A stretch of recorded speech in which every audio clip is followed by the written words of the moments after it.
¿Cómo están, amigos? Somos la Academia Ingenio y seguimos resolviendo problemas de exámenes. En esta ocasión resolveremos la parte teórica del examen de la gestión 1 del 2025 del tema estado gaseoso del prefacultativo de ingeniería. Vamos con el problema. Dice: se tiene una mezcla de gases con una composición en volumen del 85% de nitrógeno y 15% de oxígeno. ¿Cuál será la composición en masa de esta mezcla?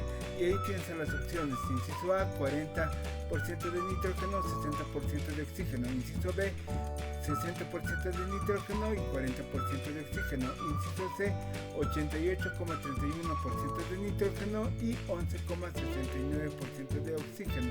Inciso D, 30% de nitrógeno y 70% de oxígeno. Inciso E, ninguno. Piensa en tu respuesta, cómo puedes resolver el problema, y lo vamos a resolver de esta forma. Decimos que la respuesta en este caso es ninguno. ¿Por qué? Porque lo que tienes que darte cuenta es de que es distinto hablar del porcentaje o composición en volumen que hablar de la composición o porcentaje en masa. ¿Listo? Son cosas completamente distintas. Y para hallar esto vamos a calcular primero las fracciones molares de los gases. Entonces vamos a decir que la fracción molar del nitrógeno, ahí está, la fracción molar se simboliza con la letra X y N2 quiere decir nitrógeno. Sería igual al porcentaje en volumen de nitrógeno, ahí está, dividido entre 100%. Ahora, esto se hace únicamente para los gases, ¿listo? Entonces ahí tienes tu fórmula y con eso vamos a hallar. Entonces vamos a decir que la fracción molar del nitrógeno sería igual a el porcentaje en volumen, que el problema nos dice que es 85%, ahí está, 85 anotamos aquí, y esto lo dividimos entre el número 100, ¿listo? Metes esto a tu calculadora y el resultado te va a dar que la fracción molar del nitrógeno es igual a 0,85, ¿listo? Hasta ahí estamos bien. Ahora, vamos a hacer exactamente lo mismo para el oxígeno y vamos a decir la fórmula. Dice que el porcentaje, la fracción molar del oxígeno va a ser igual al porcentaje en volumen de oxígeno dividido entre el 100%, ¿listo? Entonces ahí está. Ahí puedes reemplazar los datos y vas a tener que la fracción molar del oxígeno sería igual a su porcentaje, que en este caso es 15%.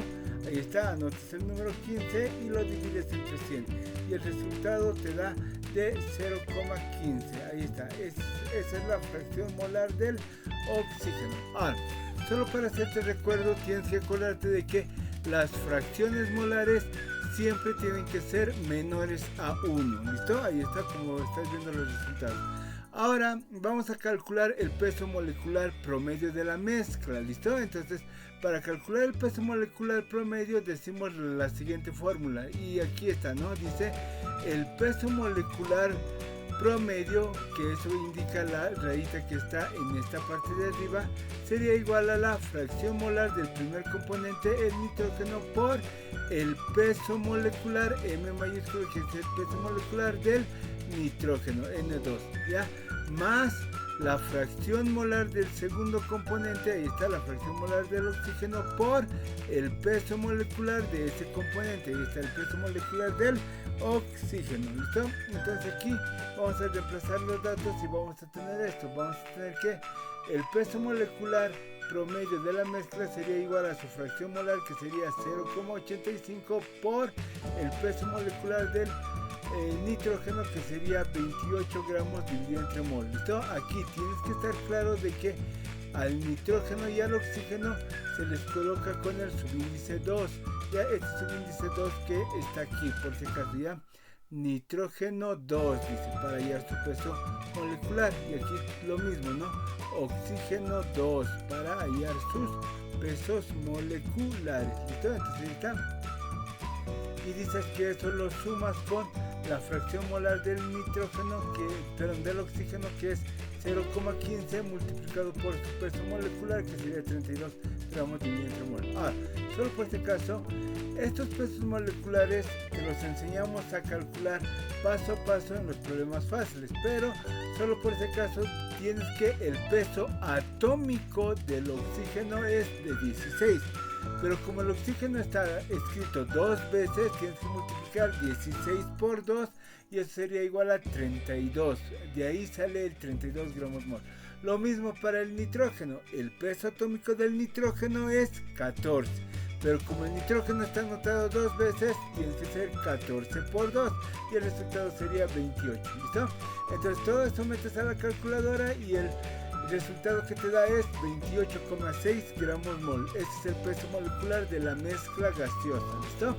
Ahora, con ese peso molecular calculas el porcentaje en masa de nitrógeno utilizando la siguiente fórmula y dices que el porcentaje en masa del nitrógeno sería igual a la fracción molar que tiene el nitrógeno multiplicado por el peso molecular del nitrógeno dividido entre el peso molecular de la mezcla, y todo eso tiene que estar multiplicado por 100%. Esa es la fórmula que usas cuando te piden porcentaje en masa de algún componente que está en estado gaseoso. ¿Listo?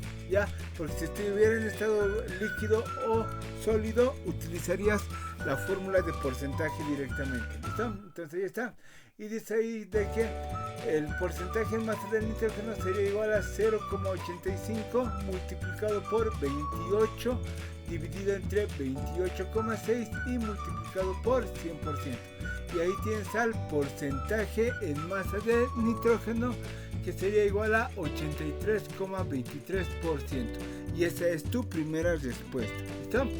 Y haces exactamente lo mismo para el oxígeno, o si gustas puedes tomar este otro método que dices de que si sumas el porcentaje en masa del nitrógeno con el porcentaje en masa del oxígeno, la suma de porcentajes siempre tiene que dar un valor de 100%. ¿Listo? Entonces ahí despejas el porcentaje en masa del oxígeno y para eso el porcentaje en masa del nitrógeno que está a la izquierda pasa a la derecha al restar y ahí tienes que reemplazar tus datos. Entonces dices ahí que tendrías al 100% menos el porcentaje en masa del nitrógeno, que sería de 83,23%, y ahí tienes a tu respuesta.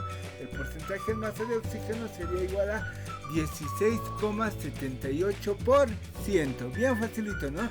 Entonces tienes que darte cuenta de que los porcentajes en presión, volumen y moles son iguales, ya en el estado gaseoso son iguales, pero si te piden el porcentaje en masa, ahí cambia y tienes que usar esta formulita que te estoy mostrando aquí. ¿Listo? Vamos con la siguiente pregunta. Dice: la presión barométrica a nivel del mar es una atmósfera. ATM quiere decir atmósfera. A 1000 metros de altura esta presión será, y ahí está, inciso A, será mayor a una atmósfera, inciso B será menor a una atmósfera, inciso C será lo mismo que una atmósfera, inciso D sería 1,5 atmósferas, inciso E sería ninguno. ¿Listo? Entonces piensa tu respuesta, piensa y ya tienes tu resultado, ¿no? Entonces dices que la opción correcta es que es menor a una atmósfera. Ahora, ¿por qué? Y ahí está la solución. Decimos que por propiedad sabemos que la presión barométrica, o también llamada presión atmosférica, es inversamente proporcional a la altura, por lo que la presión a una altura mayor debe ser menor a una atmósfera. ¿Listo? Y ahí está. Ahí tienes el gráfico. Mira, aquí puedes observar de que estamos calculando la presión atmosférica, por decirlo así, la presión del aire, ya que nos rodea. ¿Listo?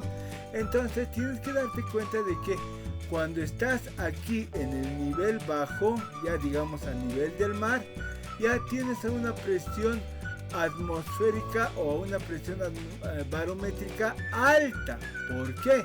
Porque aquí en el punto más bajo tienes a toda esta cantidad de aire que está haciendo la presión atmosférica, y es por eso de que toda esta cantidad de aire que ves aquí te genera una presión barométrica o atmosférica grande.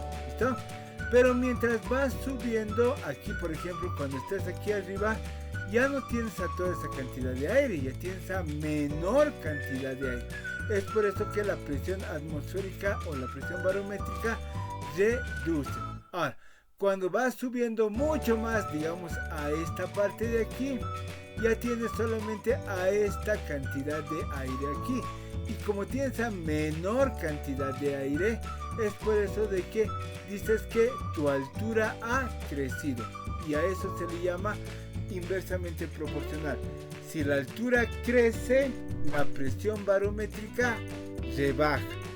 O si la altura rebaja, la presión barométrica crece.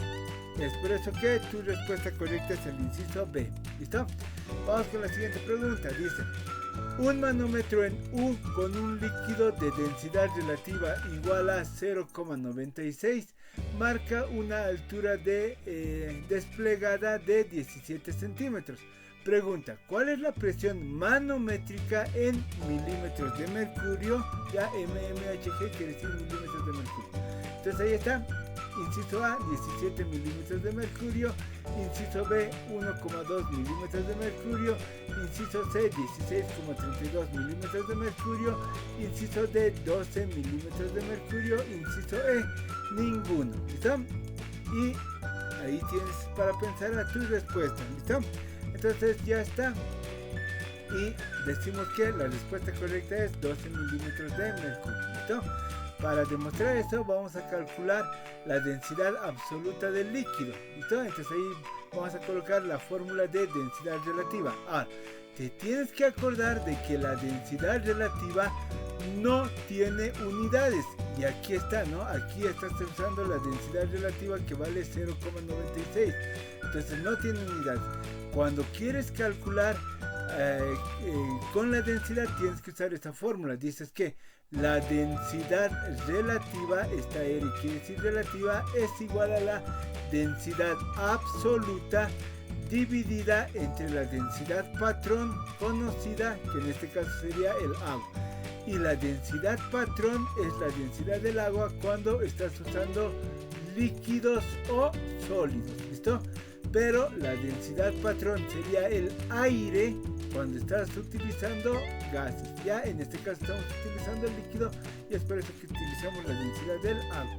Entonces aquí vamos a despejar la densidad absoluta y vamos a decir que la densidad del agua está dividiendo y esa densidad del agua pasa al otro lado a multiplicar. Y ahí tienes.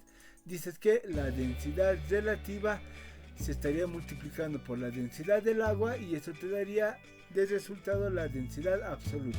Entonces ahí reemplazas datos y dices la densidad relativa es de 0,96 por la densidad del agua, que la tienes que saber de memoria, ya que este dato nunca te van a dar en el examen.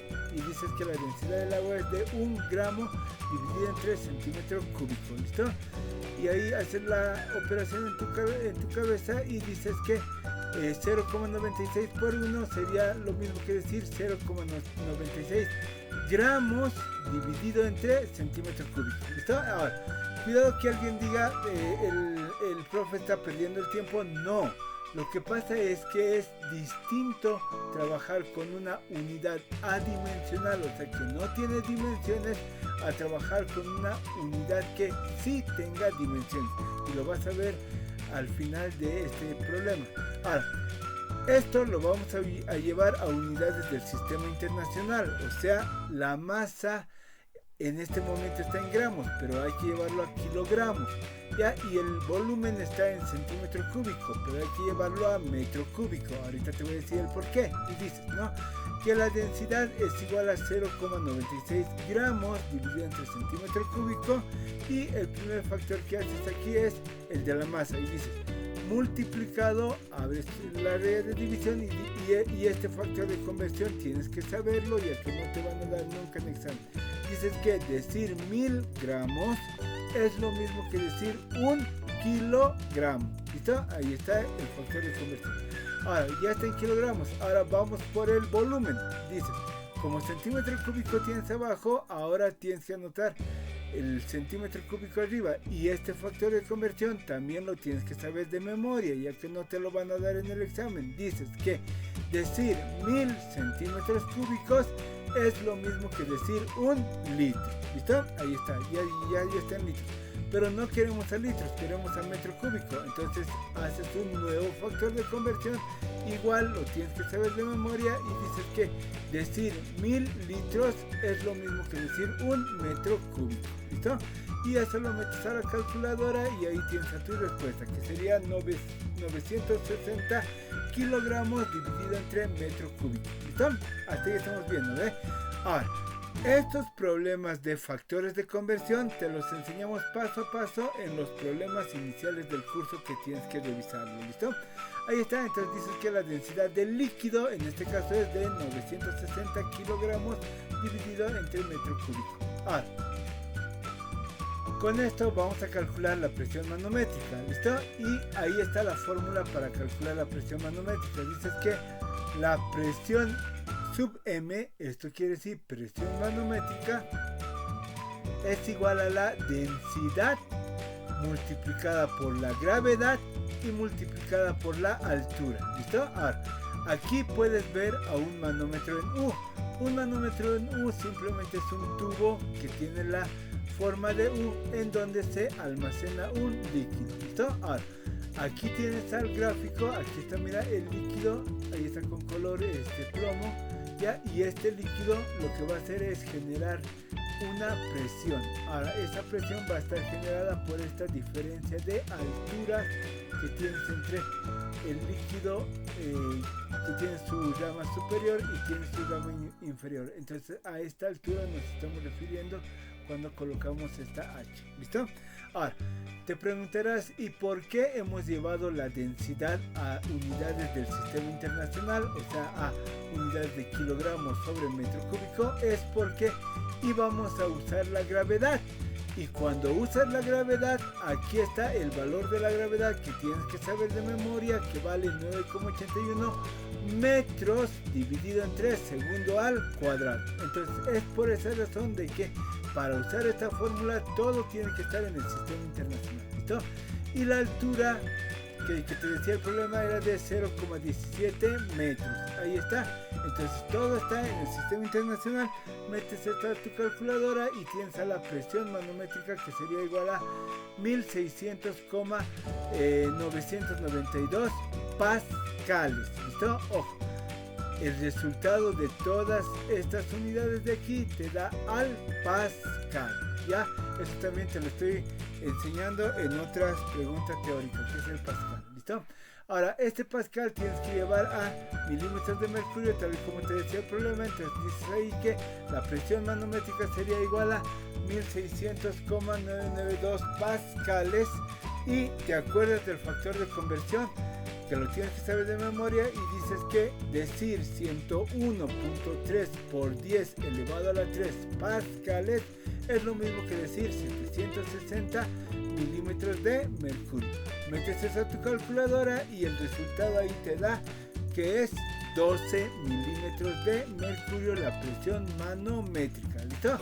Entonces, bien facilito el problema de examen. Este es un problema teórico, y con estos problemas teóricos hacías 20 puntos. ¿Listo? Entonces, mucho ojo.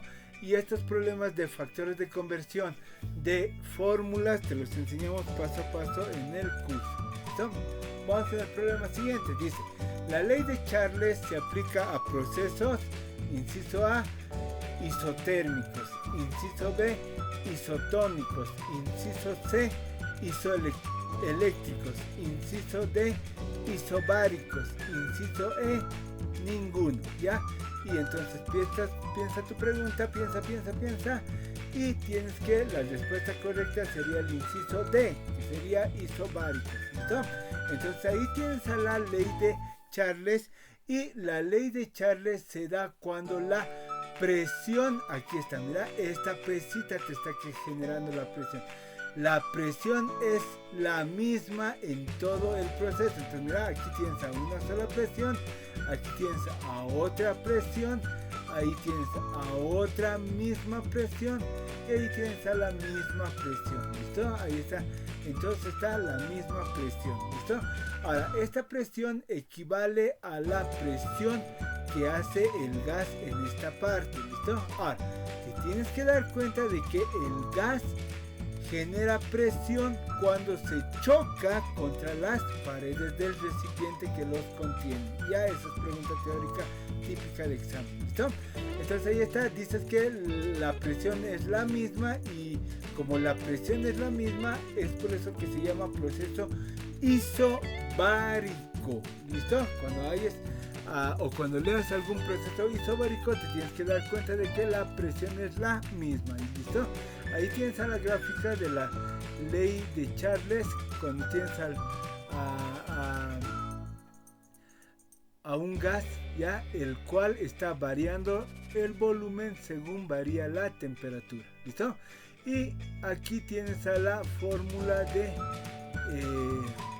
Charles, ya que dice el volumen inicial dividido entre la temperatura inicial es igual al volumen final dividido entre la temperatura final, ¿listo?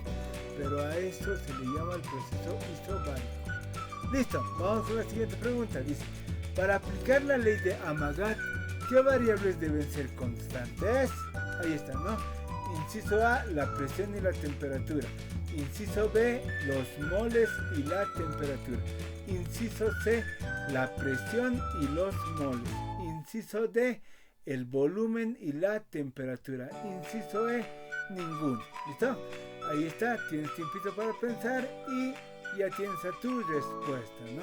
Entonces ahí dices que la respuesta correcta es que la ley de Amagat se usa cuando la presión y la temperatura permanecen constantes. Eso quiere decir que no cambian de valor, ¿listo? Y ahí está, tienes a la ley de Amagat y vamos a leer, dice, el volumen que ocupa un gas dentro de una mezcla se conoce como volumen parcial. Es igual al volumen que ocuparía el gas en estado puro a las mismas condiciones de, y ahí está tu respuesta, temperatura y presión que la mezcla. ¿Listo? Por otra parte te dice que el volumen total de una mezcla de gases es igual a la suma de los volúmenes parciales de los componentes en la mezcla.